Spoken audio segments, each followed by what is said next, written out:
Hi, welcome to the Film Pigs on GeekNation. This is the only show on the internet about the movies that dares to ask hard-hitting questions like, hey, what's the porn version of the Box Trolls going to be about? I don't know. I hope it's not stop motion. I'd watch that. I'd look at that. I'd give it a shot. I'm your host this week, Todd Anderson. I'm here with Film Pig Stephen Falk. His most important work in the world thus far is, of course, here on the Film Pigs, but he's also the creator of an FX show called You're the Worst. And on the day that this is posting, the season finale of You're the Worst is airing at 10:30 on FX. And This would who's be a all over Thursday. it? Who's all over the... I'm all over it. And I have not seen the episode as I've recorded this. While we're recording this, I've not seen the episode, but I dare to predict it is the funniest thing that I've ever been involved in on television. So watch the goddamn thing. Don't lose out. Steve Skelton's not here, but we'll hear from him a little bit later.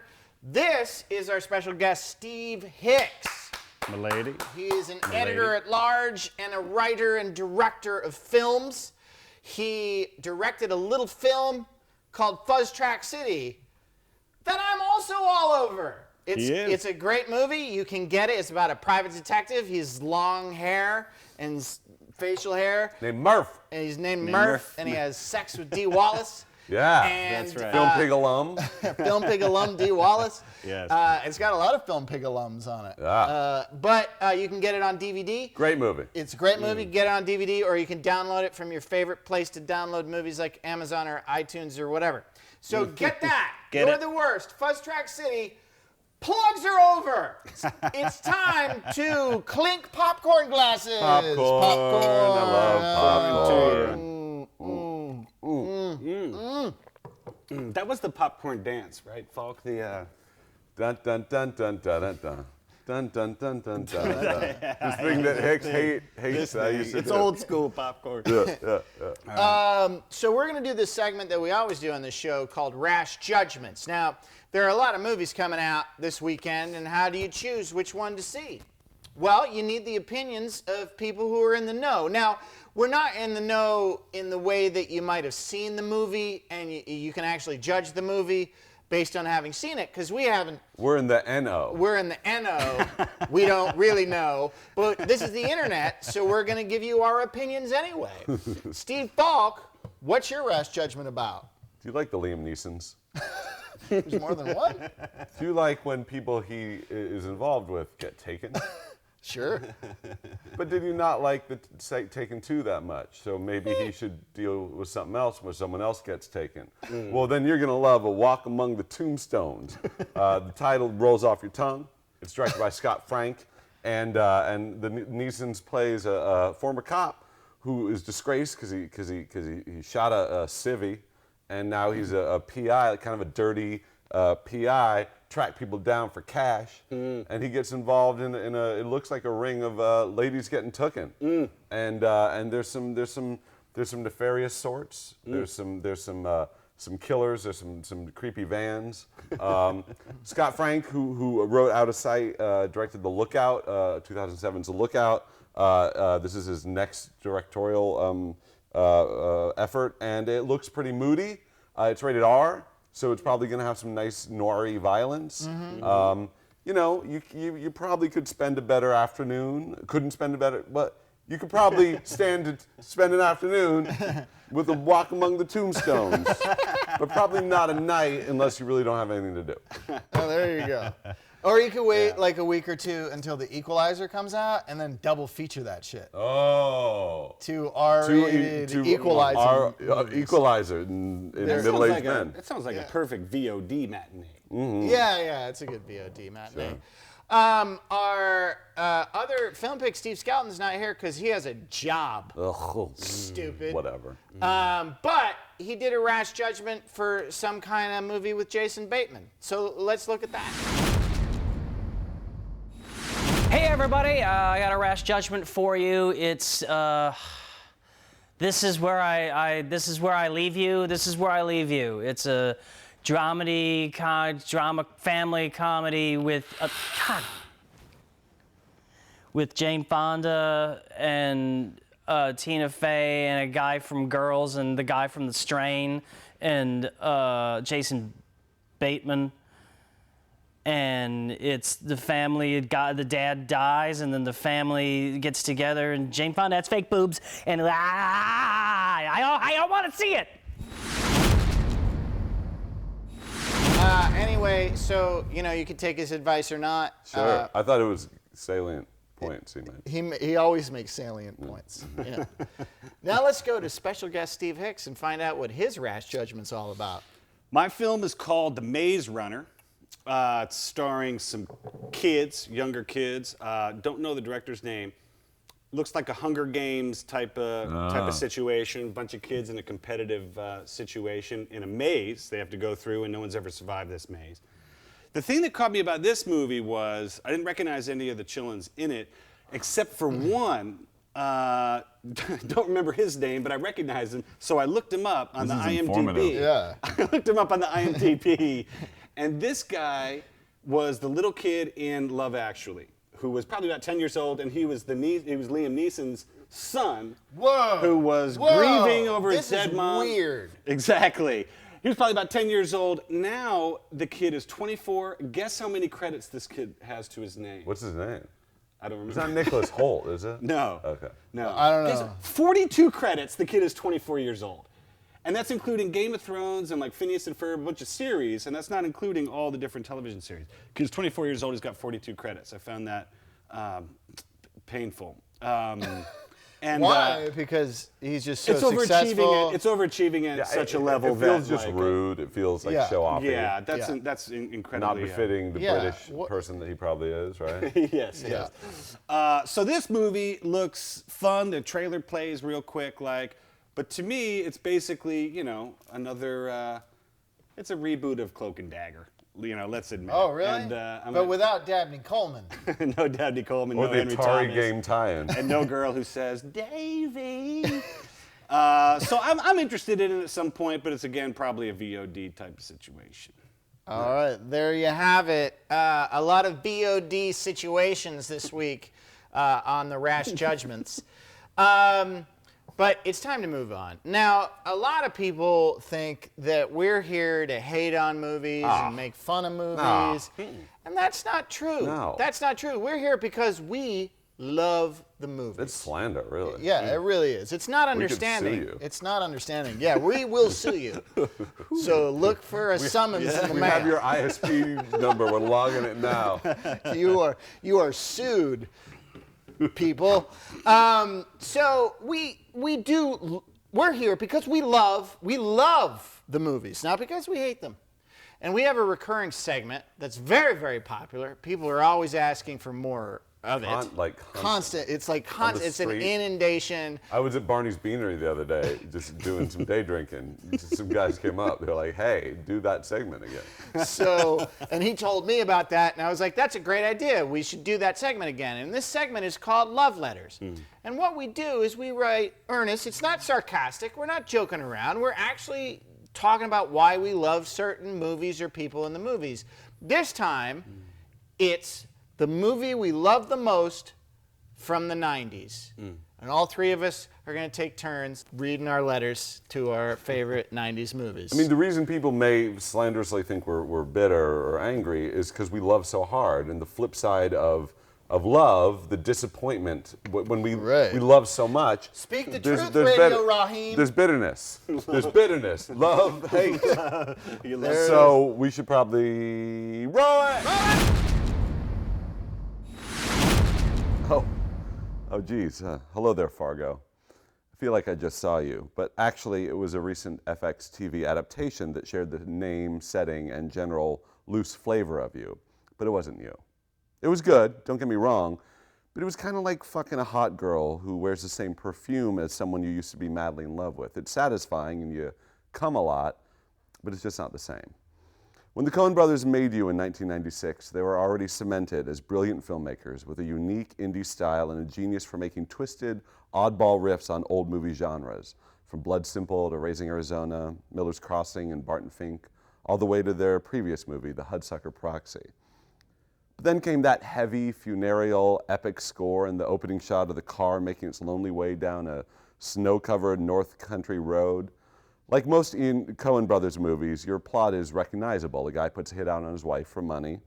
But your rather typical story with its unique twists and turns is baked into a completely original crust, made from ingredients that shouldn't work together, but somehow do.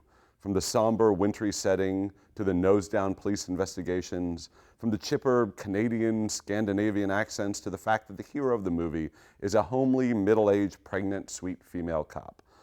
Speaking of which, your whole cast is brilliant, from William H. Macy's hapless Uber-loser car salesman and to Frances McDormand's lonely Asian rebuffing carbo-loading mother-to-be.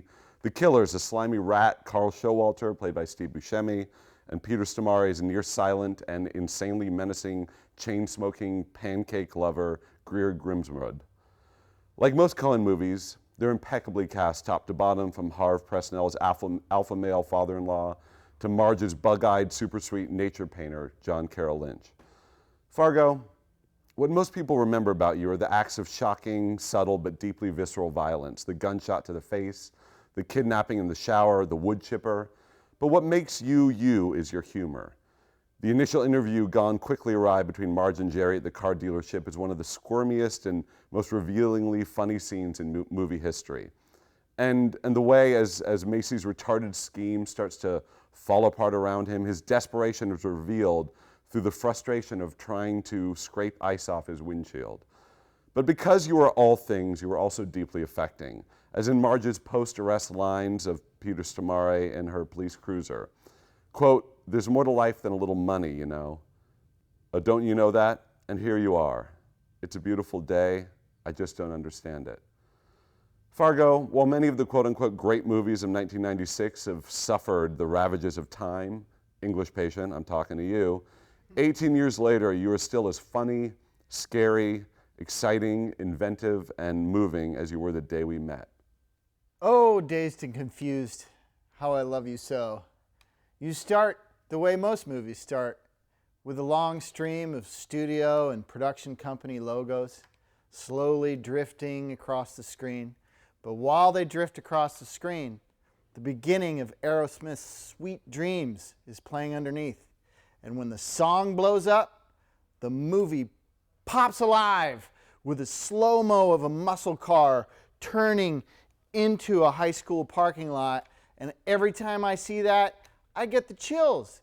And it's not just because I'm about to watch a perfectly paced day in the life of suburban high school students, but I'm watching the perfect portrait of suburban high school students that ever was. Okay? You have the hazing. You have the bongs and the beers and the coming of age sexuality and then the giant woodsy beer bus at the end of the night. It's the first day of summer, the last day of school. I grew up in the 80s. You might be set in the 70s, but I have yet to see a movie capture exactly what I went through in high school, and it's magical. And as if that's not enough, you boast the best performances to date of actors like Ben Affleck and Mila Jovovich, and you boast the most quotable character Matthew McConaughey has ever played. That's what I love about high school girls. I keep getting older, and they stay the same age. Yes, they do. My God, Dazed and Confused, every year I watch you at least a half dozen times. If I'm feeling sad, I put on Dazed and Confused, and I feel better. If I'm feeling nostalgic about my youth, I put on Dazed and Confused. And not only does it satiate that nostalgia, but it also reminds me in a very truthful and honest way why there's no reason for me to ever go back to high school, because it was kind of awful. So, Dazed and Confused, I thank you for all the times you've made me laugh and all the good times. Oh, and I forgot to mention Parker Posey. She's crazy in that. It's a lot of fun. And you've got Nicky Cat. I love Nicky Cat. What's up with Nicky Cat? Where is that guy? Anyway, Dazed and Confused, I love you so very much. I'm your buddy for life. Todd. Oh, P.S. Just because you're directed by Richard Linklater does not mean I'm ever going to watch Boyhood. That movie's 3 hours. Dear Boogie Nights, when I saw you in the fall of 1997, I was skeptical. Because at that time, we were inundated with movies bringing back the 70s, and I wasn't sure whether or not you were going to live up to the standards that I had set. And I was pleasantly blown away. You are one of my favorite movies because you turned a movie about wayward people into you're a beautiful family story with a wonderful color scheme and a marvelous soundtrack, and nobody rips off Martin Scorsese like Paul Thomas Anderson. It's the most, it's not an easy thing to do and do well. Just look at Blow. You're one of my favorite films because you made Mark Wahlberg so endearing and gave him such a terrific and powerful arc. And at the time, you were completely original, in my opinion, because you were bringing the porn industry into a commercial motion picture, which I found to be extremely exciting. And you also maintained a heart and a soul that I found absolutely beautiful. Thank you, Boogie Nights.